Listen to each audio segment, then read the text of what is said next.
Bismillahirrahmanirrahim. Assalamualaikum warahmatullahi wabarakatuh. Kawan-kawan, kita balik lagi ke podcast belajar investasi yang saya buat. Dimana bagi yang baru bergabung dan baru tahu tentang video ini,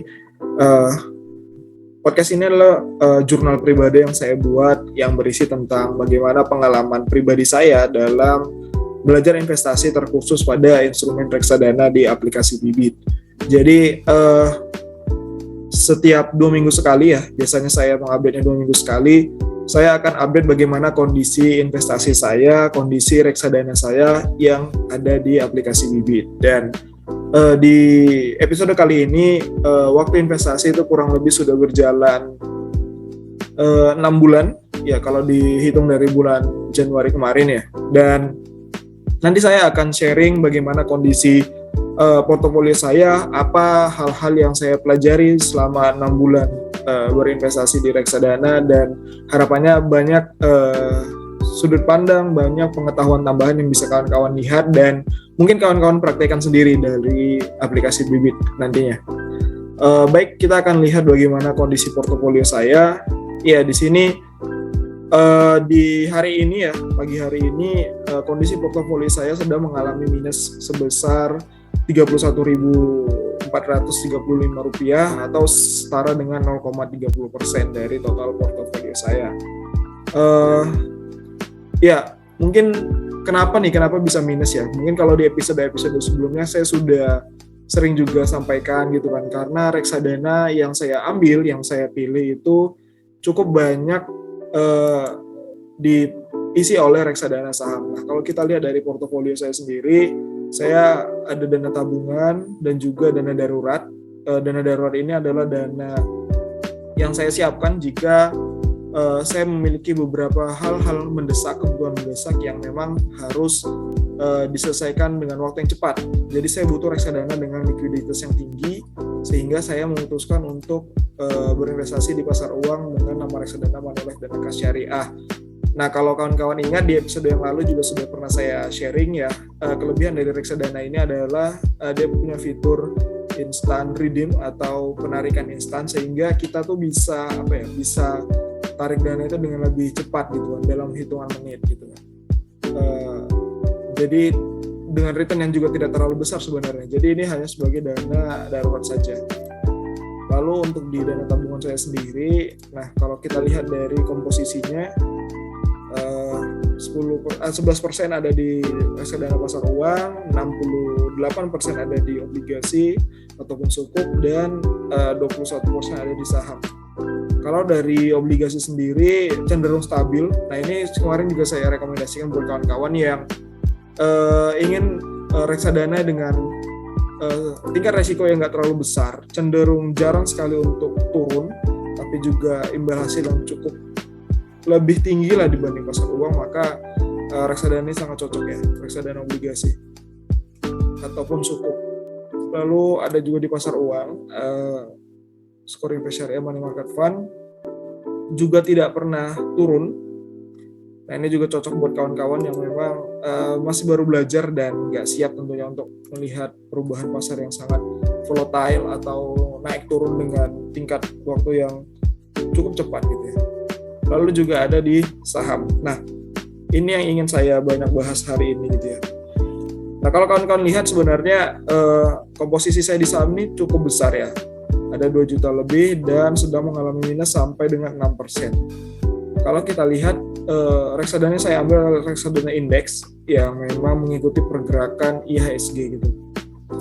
Dan selama beberapa minggu ataupun ya kita ambil mungkin 2 minggu ke belakang, reksadana ini sedang turun yang cukup dalam ya. Kalau kita lihat hari ini harganya di 886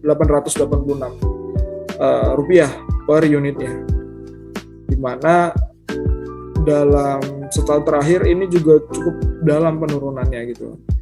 Nah, dan kebetulan memang harga beli saya atau harga beli rata-rata yang saya miliki itu masih di atas dari harga terbaru gitu kan, yaitu 951 kalau kita lihat di sini nih. Jadi memang sedang minus, dan apakah khawatir Mungkin kalau untuk sekarang saya mungkin masih tenang ya, karena memang saya masih lama untuk menarik dana ini, dan ini justru jadi momen saya untuk nambah muatan di reksadana saham tersebut. Nah, kalau kita lihat di transaksi terakhir saya di awal bulan inilah gitu kan, saya melakukan pembelian itu hanya di reksadana Manulife Dana Kas Syariah yang tadi untuk dana darurat, lalu saya beli di BNI Index IDX 30 tadi gitu kan.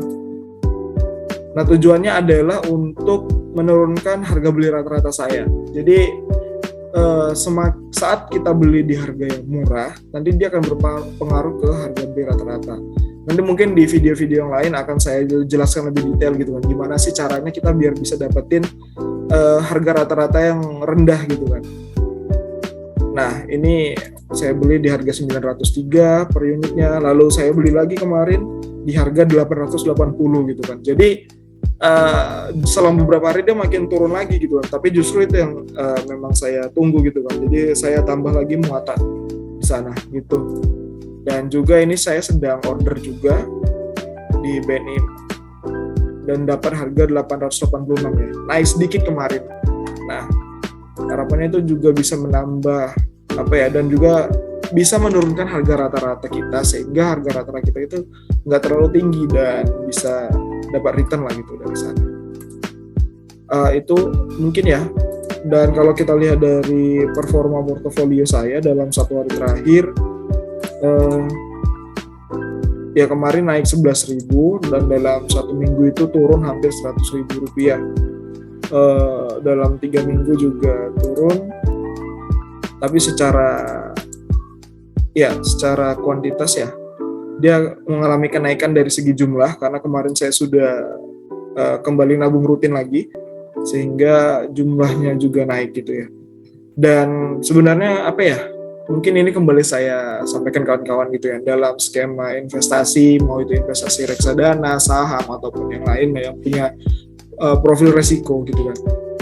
Selama kita paham dana apa yang mau kita capai, dan selama kita tahu produk apa yang sedang kita punya, yang sedang kita beli, dan selama dana itu juga belum ditarik, keuntungan atau kerugian itu sebenarnya belum terrealisasi dan belum benar-benar rugi gitu sebelum kita akhirnya cut loss. Jadi apa saran saya yang untuk kawan-kawan yang saat ini portofolio sedang merah? Contohnya kalau kalian punya reksadana saham, yang pertama tambah muatannya.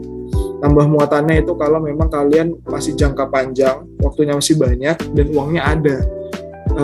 Saya akan lebih menyarankan untuk tambah muatan agar nilai rata-rata kalian itu jadi makin kecil. Otomatis nanti saat nanti pasar itu sudah naik, maka ya kalian bisa dapat return lagi dari sana.